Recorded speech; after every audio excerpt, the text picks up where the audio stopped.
بتا رہا ہے ہمیں ثریا عروج بام ابو حنیفہ،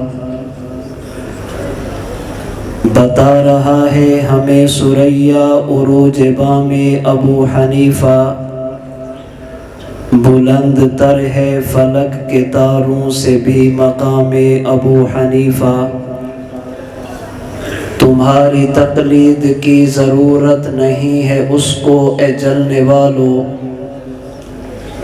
تمہاری تقلید کی ضرورت نہیں ہے اس کو اے جلنے والو، ہے مالک و شافعی و احمد فدائے نام ابو حنیفہ، بلند تر ہے فلک کے تاروں سے بھی مقام ابو حنیفہ۔ معزز علماء کرام، انتہائی واجب الاحترام بزرگوں، عزیز نوجوان دوستوں اور بھائیوں، اہل اسلام کا اس بات پر اتفاق ہے کہ نبوت کے جس سلسلے کی ابتدا سیدنا آدم علیہ السلام سے کی گئی تھی، اس کی تکمیل اور انتہا حضور خاتم النبیین صلی اللہ علیہ وسلم پر کر دی گئی۔ اللہ تعالیٰ نے ہمارے نبی کو قصر نبوت کا آخری فرد بنایا، نبوت کی تکمیل اور انتہا آقا پر مکمل کر دی۔ اللہ نے حضور کو خاتم الانبیاء بنا کر دنیا میں مبعوث فرمایا۔ آقا کی ختم نبوت کی برکت ہے امت کے پاس رب کا قرآن اپنی اصلی صورت میں محفوظ ہے، پیغمبر کی ختم نبوت کی برکت ہے امت کے پاس پیغمبر کے فرامین محفوظ ہیں، نبی کی ختم نبوت کی برکت ہے امت کے پاس نبی کی سیرت اور زندگی محفوظ ہے، پیغمبر کی ختم نبوت کی برکت ہے ہزار گناہ کرنے کے باوجود بھی میری اور آپ کی شکلیں محفوظ ہیں۔ پیغمبر کی ختم نبوت کی برکات میں سے ایک برکت یہ ہے، اللہ نے آمینہ کے لال کو جوامع الکلم عطا فرمائے ہیں۔ آقا سے پہلے جتنے نبی ہیں خدا نے انہیں کلمات دیے ہیں، اللہ نے میرے پیغمبر کو جوامع الکلم دیے ہیں۔ کلم اور جوامع الکلم کا مطلب یہ ہے، پہلے انبیاء جتنی باتیں کرتے تھے اتنے مسائل حل ہوتے تھے، ہمارے پیغمبر بات ایک کرتے ہیں، اللہ اس کے ذریعے مسائل سینکڑوں حل فرما دیتے ہیں۔ پہلے انبیاء کی ضرورت کلمات تھی، اس لیے کہ ان کے لیے نبوت تھی۔ آقا کی ضرورت جوامع الکلم ہے، اس لیے کہ حضور کے لیے ختم نبوت ہے۔ جب اللہ نے اپنے نبی کو جوامع الکلم دیے، آقا ایک بات فرما دیں اس کے ذریعے کئی مسئلے سمجھ آتے ہیں۔ اب ضرورت اس بات کی تھی اللہ اپنے نبی کی امت کو ایسے افراد عطا فرمائے جو قرآن و سنت میں غور کر کے ان مسائل کو نکال کر امت کے حوالے کریں۔ اس کے لیے اللہ نے جو امت کو طبقات دیے ان میں ایک طبقہ فقہا کا ہے، ایک طبقہ علماء کا ہے۔ فقہا کا کام قرآن و سنت میں غور کر کے نئے پیش آنے والے مسائل کو حل کرنا ہے، علماء کا کام قرآن و سنت کی تشریح کر کے امت کو دین سمجھانا ہے۔ استنباط اور استخراج کے لیے ضرورت فقہا کی تھی، تفہیم اور تشریح کے لیے ضرورت علماء کی تھی۔ اللہ نے پیغمبر کی ختم نبوت کی برکت سے اس امت کو فقہا بھی دیے ہیں، خدا نے اس امت کو علماء بھی عطا فرمائے ہیں۔ فقہا میں سے 4 فقہا وہ ہیں جنہوں نے پیغمبر کے دین کو مدون کیا، قرآن و سنت سے مستنبط شدہ مسائل کو ایک جگہ پر جمع کروایا۔ ان میں سے ایک فقیہ کا نام نعمان بن ثابت ہے جنہیں ابو حنیفہ کہتے ہیں، ایک فقیہ کا نام محمد بن ادریس ہے جنہیں امام شافعی کہتے ہیں، ایک فقیہ کا نام مالک بن انس ہے اور ایک فقیہ کا نام احمد بن حنبل ہے۔ یہ 4 فقہا وہ ہیں جنہوں نے پیغمبر پر اترنے والے قرآن میں غور کر کے امت کے مسائل کو حل کیا، نبوت کے فرامین میں غور و فکر کر کے امت کے مسائل کو حل کیا۔ ان 4 ائمہ میں سے ہر امام کا ادب میں اپنے لیے ضروری سمجھتا ہوں، ہر امام کی عزت و توقیر احترام کرنا اپنے لیے ضروری سمجھتا ہوں، لیکن ان 4 فقہا میں سے جس فقیہ کا انتخاب میں نے اور میرے اکابر علماء دیوبند نے، علماء احناف نے تقلید کے لیے کیا، ان کا نام امام اعظم ابو حنیفہ نعمان بن ثابت ہے۔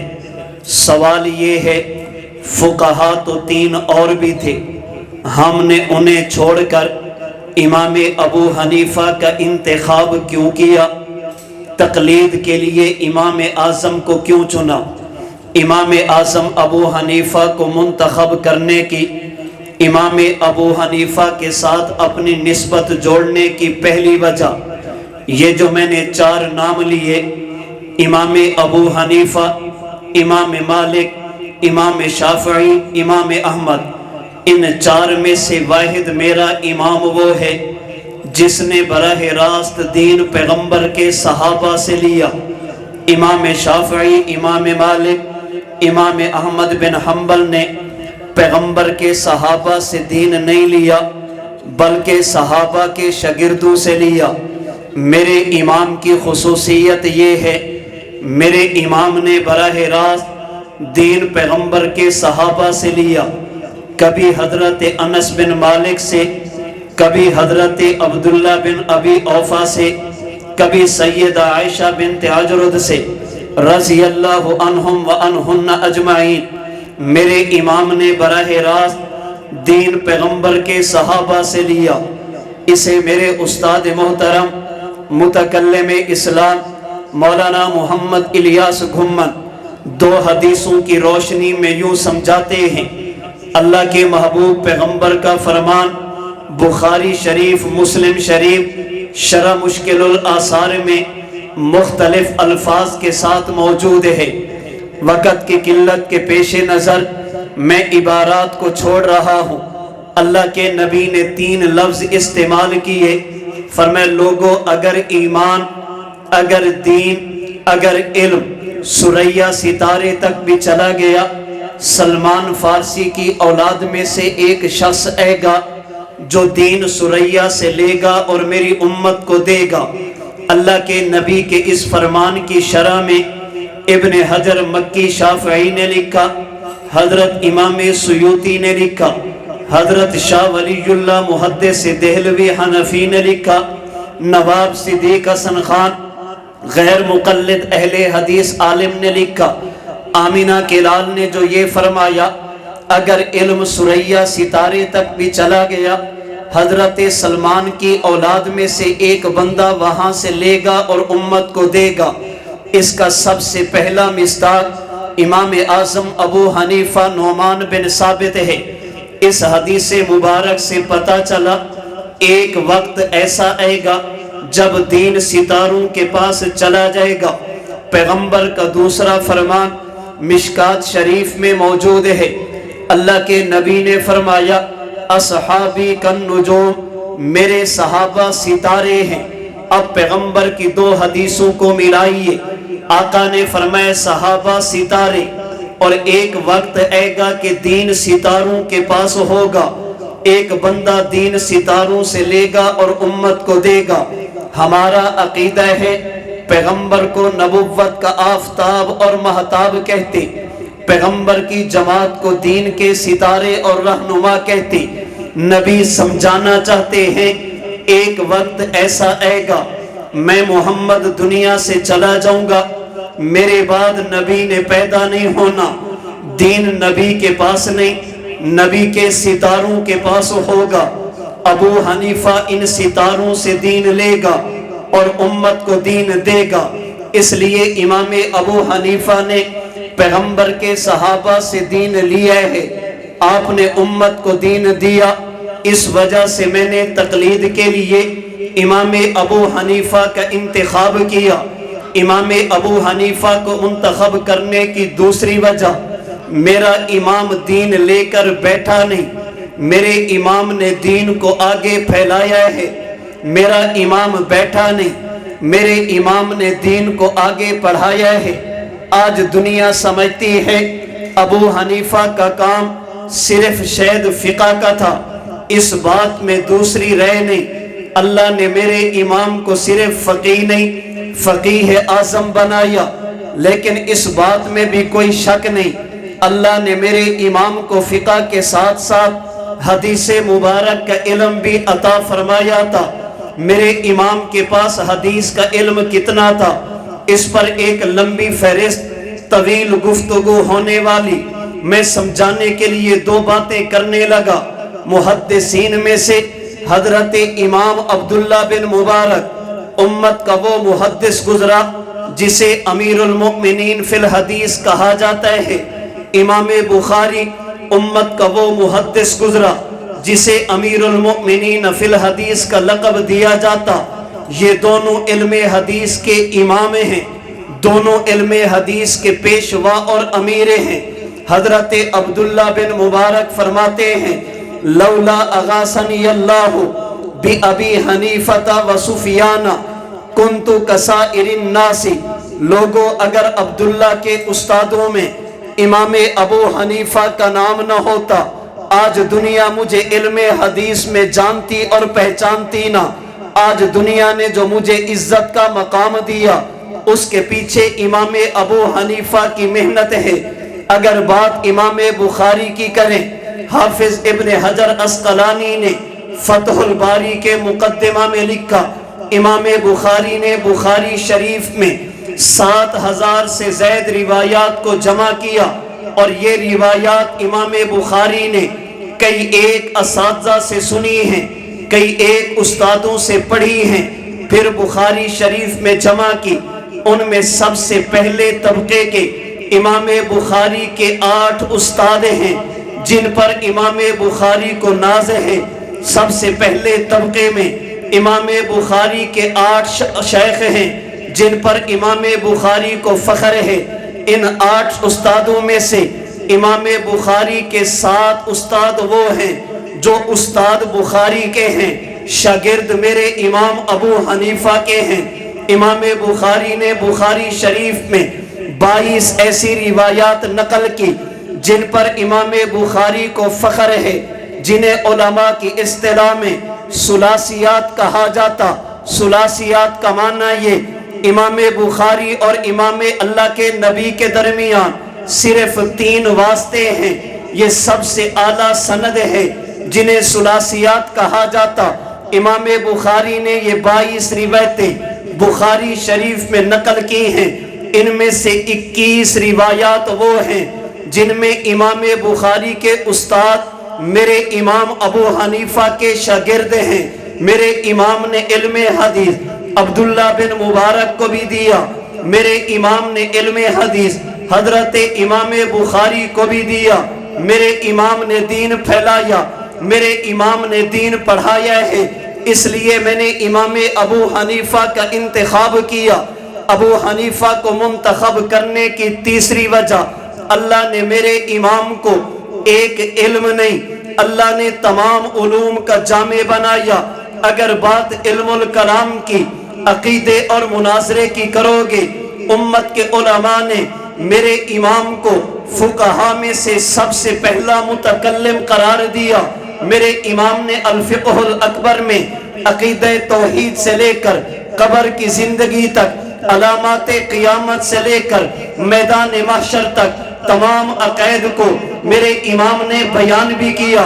اگر ضرورت دفاع کی پڑی میرے امام نے کبھی وجود باری تعالیٰ پر، کبھی ترک قرات خلف الامام پر، کبھی اللہ کے نبی کے اصحاب اور اہل بیت کے دفاع پر آپ نے مناظرے بھی کیے ہیں۔ اگر بات علام کی جائے، اللہ نے میرے امام کو علم کلام کے ساتھ علم حدیث اور علم فقہ یہ دونوں عطا فرمائے تھے۔ اگر بات الفاظ نبوت کی آ جائے، اللہ نے میرے امام کو وہ بھی دیا تھا۔